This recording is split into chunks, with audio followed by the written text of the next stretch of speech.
So now we look at the resource and capability. It's a very interesting kind of a chapter. So all the theories which we've been like looking till now are mostly written by Porter, and this strategic planning approach which we started from mission, objectives, and these things are called as mission, objectives, choices, implementation, review, and threat. This strategic planning, okay, is called as the positioning approach. Positioning approach is you first find out what happens in the market, you find out what you are good at, then you position yourself in such a manner that you effectively get that opportunities. Okay, but in 1990s, a researcher called as Prahalad, he created a management theory saying, which is known as resource-based view. He says a company shouldn't do that because the market keeps on changing, and a company cannot be like keep on changing. That becomes very hard. Okay, so what he says is the company should create a unique characteristics about itself. Okay, it should be a very unique thing which no other company can copy or they can imitate. So the company should create things which are very unique to itself. From that uniqueness, the company should derive the advantage. So where and all they could apply that uniqueness, the company can make money out of it. So that's what they say. So it's like just exact opposite what the positioning approach is. So positioning approach in simple words is, you know what you are good at, okay, you know what the market requires, you try to fit yourself within the market, okay, and you try to make money out of it.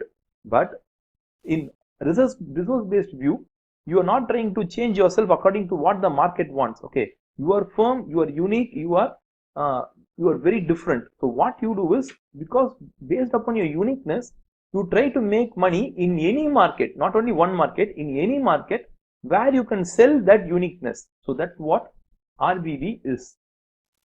So once you know this basic thought, it's very easy to read about resource based view. So Prahalad and Hamel, they said that we can understand this in the terms of analogy of a tree. Okay, so he says that a company should have a core competence. Core competence is the uniqueness of a company. From the core competence, the root, okay, we can get many products. Okay, we can get many products. We can enter into many industries. Okay, we can do a lot of things. So that's what they sell.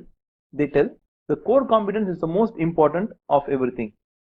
So the root system, which can easily be overlooked, provides the stability and sustenance for the whole organism. So that's what he tells about the tree example. So there are basic terms that we have to understand in the RBV view, in the resource based view. So there are like three words which are like three terms which are very important. One is called as assets, capabilities, and competencies. So what he tells in terms of assets, an asset should be valuable, rare, inimitable, or non-substitutable. In short, it's called as VRIN, V-R-I-N. He tells there are like capabilities and two types of capabilities, threshold and strategic. He tells there are like two types of competencies, core competency and threshold competency. So we look at the terms in more detail. So he starts from an asset or a resource. Okay, so assets or resource are usually a noun. Okay, they refer to some kind of a thing. Okay, things that a firm has, such as reputation or an access to a particular raw material, a customer database, a factory. So these are like assets, but are they like strategic? Okay, are they like very useful for a company if they are qualifying for the criteria of VRIN? Okay, if an asset qualifies the VRIN criteria, then it is a strategic asset, or else it's a very normal kind of an asset. So what is VRIN? The first one is valuable. So a resource must enable a firm to employ a value creating strategy by either outperforming its competitors or reduce its own weakness. So he says in terms of a reputation, access to a raw material or a customer database or a factory. So this asset should be valuable in nature. Okay, it should, if you sell it separately, there should be buyers to buy it. Okay, that's what he tells about valuable. So the higher the price that the third party companies are willing to pay, the higher the value for this asset. So it's not only that they're willing to pay. Okay, assume that we have a brand name and it has a high price which we can sell, but that's not alone important. It also should be rare. Okay, if things are available with everyone, then it's not rare. For example, brands were earlier a strategic asset, but today anyone is like creating easily a brand. Okay, quickly they are creating a brand. So over a period of time, even brand will not have much of a value. So it is not that it is valuable. It has to be rare. Only few companies should have it, or better, only one company should have it. For example, diamond mines are owned by a company such as De Beers, or a patent belonging to a pharmaceutical company such as GlaxoSmithKline. So only this De Beers has an access to diamond mines. Okay, so if they alone have it and no company has it, they are like a monopoly. In this kind of a patented medicine, only GlaxoSmithKline has a rights to produce it. So it is rare. The more rare it is, the more valuable that asset is. So the next one is inimitable. Just because that it is valuable and rare, okay, does not mean it will command a high. It is a strategic asset. It should be inimitable. So we should not have any other competitor who's trying to put money into it and they are trying to create a imitation out of it. So if you take like Apple iOS, it's inimitable. That's why it is like it's very high price. The phone is very high priced because no company can actually copy any of their technology because it is all intellectually property rights and they are like protected. Even Samsung tried to steal a few ideas here and there, but still Apple files a case immediately on the phone. So that's how it works. So it should be, the asset should be inimitable in nature. No one should be able to copy a similar thing to it. And the last one is non-substitutability. So if you take Apple iOS, the direct substitute for it is only the Android. Okay. So even Android, however big they are, however rich they are, they can't make the Android OS as a substitute to iOS. So that is where Apple's iOS actually wins. Okay. So it is called as non-substitutability. So I think you've got a good idea about what is a Vrind criteria. So any asset, if a company wants to make money out of an asset, then it has to tick all the boxes in the Vrind criteria. So then we move on to the capabilities. So we saw that asset is a noun, it is a thing. So there's a second thing called as a capability. So capability is a verb. Okay, something a company has learned to do well, okay, which no other company is able to do better. For example, a company which is producing very good quality goods, a company which knows how to motivate its employees, a company which knows how to service its employees, customers well, how to treat them well. So a company which has learned something, okay, a company which has learned something, or a company which does something uniquely, okay, not uniquely, they do well certain things. For example, you could, for example, give two people identical factories and one person could succeed in making popular and well designed products while the other might manufacture nothing of any good whatsoever. The first shows competence, the second does not. So a capability is a verb where we have learned something to do or we are doing something, that is called as capability. So this capability is like divided into two. One is called a threshold capability and the other one is called a strategic capability. Threshold capability is there are like, it is a minimum. Okay, so if you are a teacher, your threshold capability is you have to teach in a way that students don't go and complain about the teacher to the headmaster. Okay, so that is called as a threshold capability. So these are the minimum capabilities to compete and survive. Okay, you have to teach in such a way that they don't go complain about you. Okay, so it is only just surviving for the present and it is not useful for the long term. So can the teacher make a good money? No, because he is not teaching well at all. So with threshold capability, they can't make a huge money or they can't try to make a living for a long time. Okay, stronger competitors will be able to outspend in capital investment, product development and marketing. See, there might be a better teacher who teaches well and that teacher will might get a very good name because of this bad teacher. So the same teacher example, you can apply it in a company setup, you will get an idea of how it works. The second one is strategic capability. So there's a teacher who interestingly, innovatively, like engagingly they teach. So these people are using their strategic capability. Their capability is very strategic, because if they use the same skill and they go teach in a tuition center or a coaching center or an online class, they can make money anywhere. Okay, so that's what Prahalad, the developer of RBView, says. If you have developed the strategic capabilities, you are not bound by certain things. You are like free now and apply your skills anywhere. Okay, so that's what he tells about strategic capability.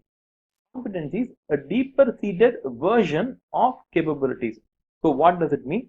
So if a company has a strategic capability and they keep doing it for a long time, over a period of time they will develop it as a competency. Okay, so you keep on doing the strategic capability for a long time, that becomes your competencies. So a good teacher who is like teaching in an engaging manner to students for the next 10 years, he knows how to easily grasp concepts, he knows how to easily teach complex ideas to a student. So that is called as a competence. With that kind of a competence, that kind of a teacher can make money almost in a lot of ways. So now we will see like how companies are applying this competency and they are making money. So in Google, we might see the technology as the forefront, but actually it is not. It is the organizational culture which the company has. It attracts the best, innovative, unique employees from around the globe. Okay, and they come and work as a part of this company. So they are the ones, they are the roots of the company from which the fruits of the company, such as the products, actually come out. So we are missing the actual talent, actual resource of the company. So their core competency is using the employees' talent, the company grows. So if you take Apple, their innovation and R&D. If you take about Sony, it's about miniaturization. So whatever product it is, they try to make it more small and compact. That is their key competency. If you take a company like Micromax, they copy other phones. Usually Micromax copies whatever Samsung does. So they are very good in copying. If you take Dell, it's about reliability. If you take a company like 3M, they produce products which are gum based. Okay, so what you do is you search this company called as 3M on Google and try to find out what are the various products that they have. Okay, one common thing between all those products is they are like chemical based or gum based. Okay, so search for it, you will be like surprised.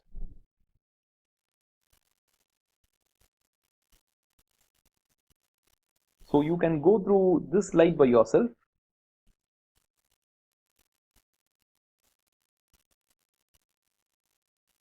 Okay, also about threshold competencies. Mostly it will be a replication of the threshold capability, because competency is nothing but if you do the same thing for a long time, if you do the same capability for a long time, it becomes your competence. Okay, so this is how the company's activities are linked. So the resources and the capabilities, they come together and create the core competency that becomes the company's activities. That company's activities becomes the competitive advantage where no other company can copy them, and with that they can make more money. So that's what Apple does. Apple has unique intellectual property rights. It also has very good employees working with it for a very long time, and they know how to manage them. With both these create the competency. With the competency, the company does certain activities like introducing new products or researching for new products. This actually leads to a competitive advantage, and that's the reason why they make huge amount of money. So this is an exercise where you can think about it.